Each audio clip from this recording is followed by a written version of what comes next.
being just over 30 this age is actually the best age. You can date older guys or younger ones. You can go up or down, advance or retreat. I've recently realized that women in their 30s are really in demand. That's right. Women over 30 really don't need to feel anxious at all. Especially in first-tier cities, I think people are actually quite tolerant when it comes to age.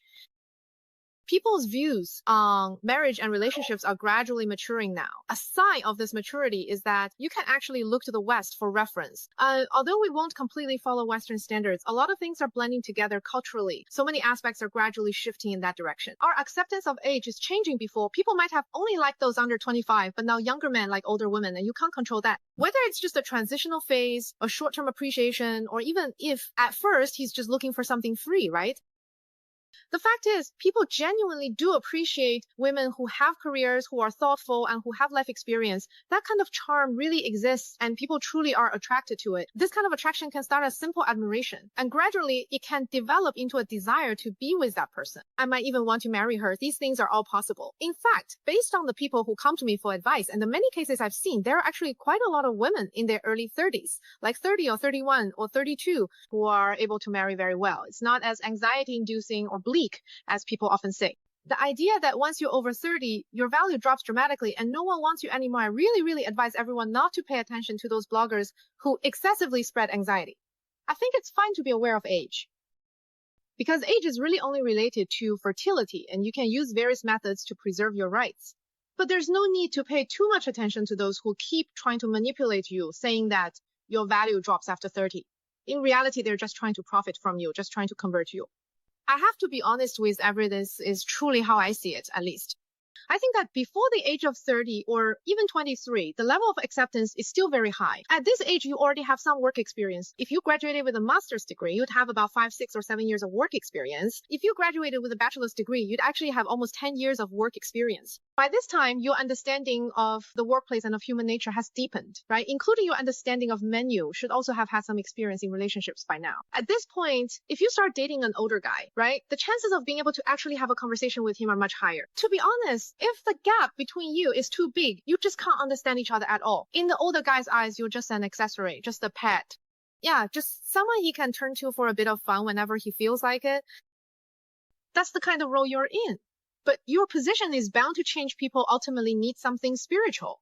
Believe me, in the end, everyone needs something deeper. No one is satisfied with just a superficial shell. That shell only satisfies temporary, fleeting desires. What lasts longer are dopamine and endorphins, and those can exist at the same time. Even when you're in your 30s, you can definitely still stimulate dopamine, especially with today's cosmetic procedures. With today's maintenance methods and the level of self-care young women have for themselves, you really can't tell how old they are. 32 looks just like 25 or 26. There's really not much difference. Your looks can compete with younger women, and then there's your intelligence, your life experience, and the kind of experience you can offer others, right? Plus, you're very mature.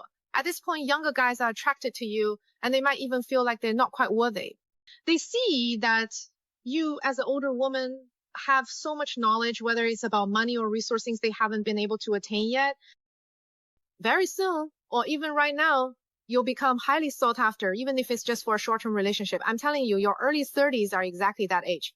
I urge all my sisters out there to really seize this second golden window for choosing a partner. At 25, that really is the prime of youth to peak time for choosing a partner. At that age, you're truly young and attractive. Youth gives you an unbeatable feeling, but it also inevitably comes with a certain amount of naivety. But in your early 30s, you're like a peach that's just perfectly ripe. It makes people really want to pick it. I think there's absolutely no need for everyone to feel anxious. My brother, for example, still hasn't gotten married to this day. He's older than me, and I already have several kids, but he still refuses to get married, and there's nothing I can do to persuade him. Honestly, everyone has their own perspective. There are benefits to getting married, and there are also benefits to staying single.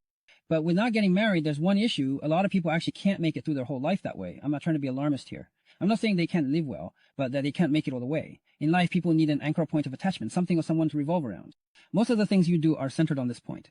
This anchor could be your passion, or it could be a particular person. As you reach middle age and old age, you'll find that eventually, even your hobbies will start to feel bland and meaningless. In the end, all your anchors can only be your family and your descendants. But for most people who are single nowadays, their anchor is actually their parents. The reason they're still working, still striving, and still seem like normal people is because of their parents. it's because their parents are still around that they feel their efforts and their lives still have meaning. They can be filial, they can make their parents happy.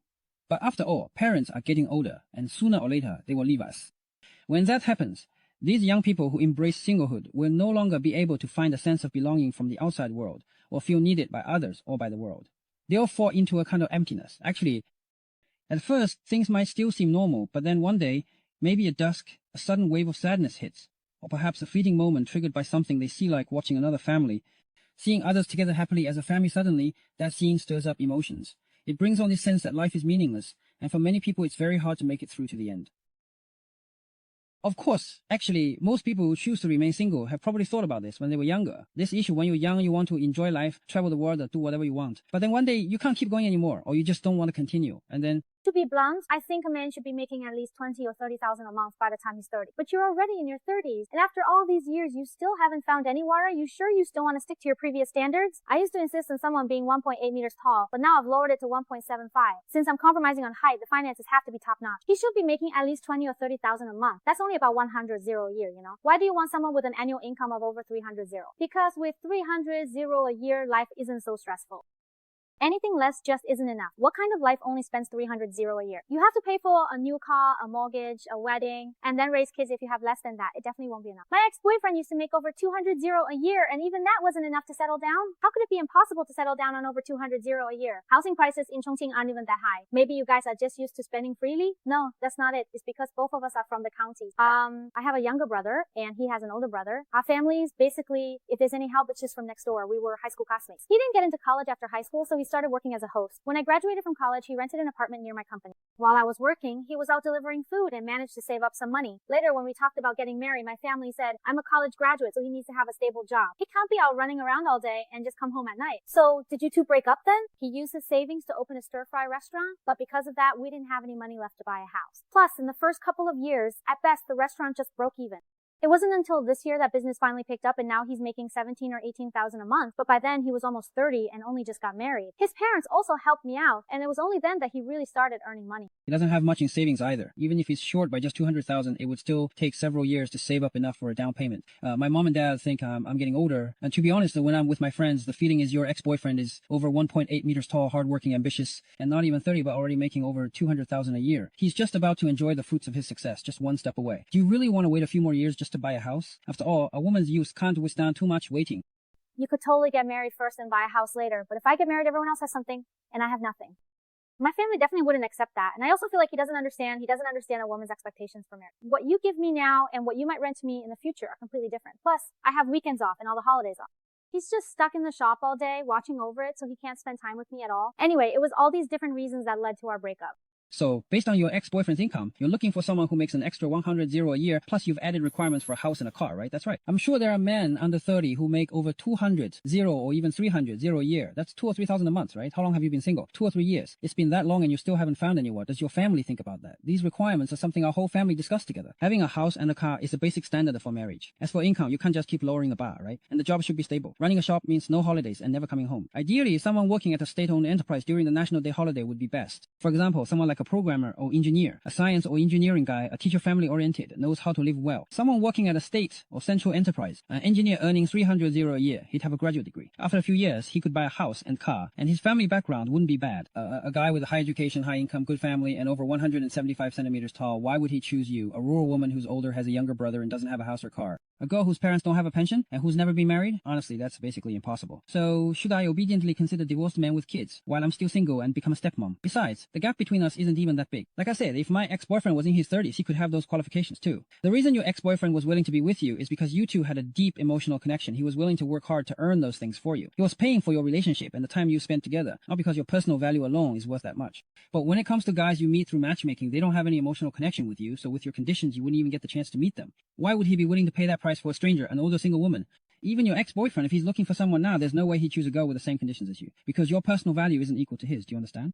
Matchmaking isn't about clinging to the past, it's about exchanging value. When you're in your 30s, you shouldn't still be looking for someone based on the standards you had in your 20s. Besides, even in your 20s, you could only rely on feelings to talk about marriage with an average guy earning 200 yuan a year. Now that you're in your 30s, what do you have to offer to find a man with even better conditions and ask for even more?